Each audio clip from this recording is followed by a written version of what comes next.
Daniil, welcome to Monte Carlo. How would you say your relationship with clay has changed over the last 12 months? Well, I think it evolved during my career. Now, so far, it depends. First match can be always different. We saw, I had a friend yesterday who had a bad relationship with clay. But so far, I'm just feeling, it's not even excited. It's just, okay, there is a change of surface and I'm ready. So far, it's been super normal in a way.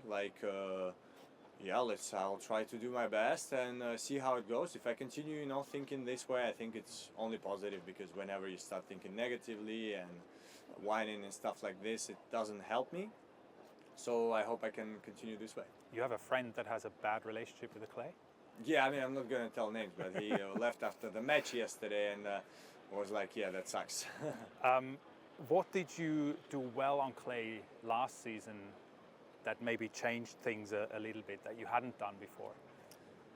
I think it would be more like tactical and technical things, because for sure with my team, it still is a surface where, in a way, my game and the strengths of my game becomes much weaker than on other surfaces, and the strengths of the opponent becomes stronger because of my movement, maybe of my sliding, maybe bad bounces, which I don't react well enough. And so altogether it makes, if on hard courts, sometimes I would have the matches where I feel like I'm just a little, stronger than the guy, and that's when you win like 6-4, 6-4, 6-3, 6-3. That's when you lose sometimes also, when it's the other way. On clay it just becomes more even, and on your serve sometimes when it's 40 love, you know that you have to fight for every point, because on clay 40 love it's not easy to break, but you can break the guy, and the same works for me. And so we, for sure, every day we try to think, okay, this forehand, how should I play it? This backhand, how should I play it? Do I play it high? Do I play it low, flat, spin? And last year we managed to find just a couple of details about sliding, about the forehand, about the power, which helped me, because again, in my opinion, even if Roland Garros I lost first round, I was playing good. All the matches I played on clay, I played good. I made some great results, and I'm ready to do it again. It does look like, though, this year, at least on hard courts, you were more efficient at the net. Does that help you on the clay now? Well, on clay, it's a bit tricky, because I feel like clay is a surface where I like to go to the net the most, because you have time, because your ball goes slower, so you have time to cover the net and be close to the net. And at the same time, it's a bit easier for guys to pass on a hard court. So we'll see. Same, if I can be efficient at the net, which I'm trying to do this year, and I feel like I'm doing it.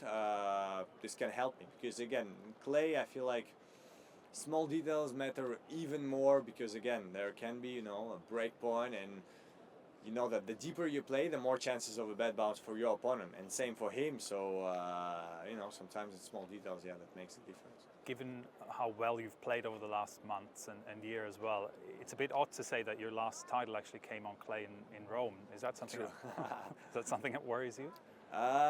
Not at all, because I'm trying to play the biggest tournaments, and to be honest, I don't think there was that many losers. There were some for sure, but that many losers, not like against Sinner, Alcaraz, Djokovic, and they're good players, and I want to beat them, and that's how you can get the biggest titles. So it doesn't worry me at all, because I feel like if I played more tournaments and some lower tournaments like ATP 250s, I could get the titles, but that's not my goal. I want to try to win the biggest tournaments against biggest players. Sometimes it's tough, but that's what I'm working for, and that's what I'm gonna try to achieve, and I'm gonna achieve it one moment, but I just don't know when. You mentioned Jannik Sinner. Your matchup against him head-to-head was 6-0. Now it's 6-5. Still in front. Is that something that that particular matchup that has been on your mind? For sure, because again, he's playing very good now. He won 3 titles already this season, and 2 very big ones. And I lost in this to him, where I was close to winning. When I say close, I mean semifinals is close to winning, even if the match was easy. And for sure, every match we play, and it's the same for him, we both try to do something just a bit different, because you cannot just completely change your game. And that's what in Miami I felt like I did just a bit too much, maybe a bit too aggressive. Remember in Australian Open, and it didn't work. Was in a little bit of a bad day. Missed too much.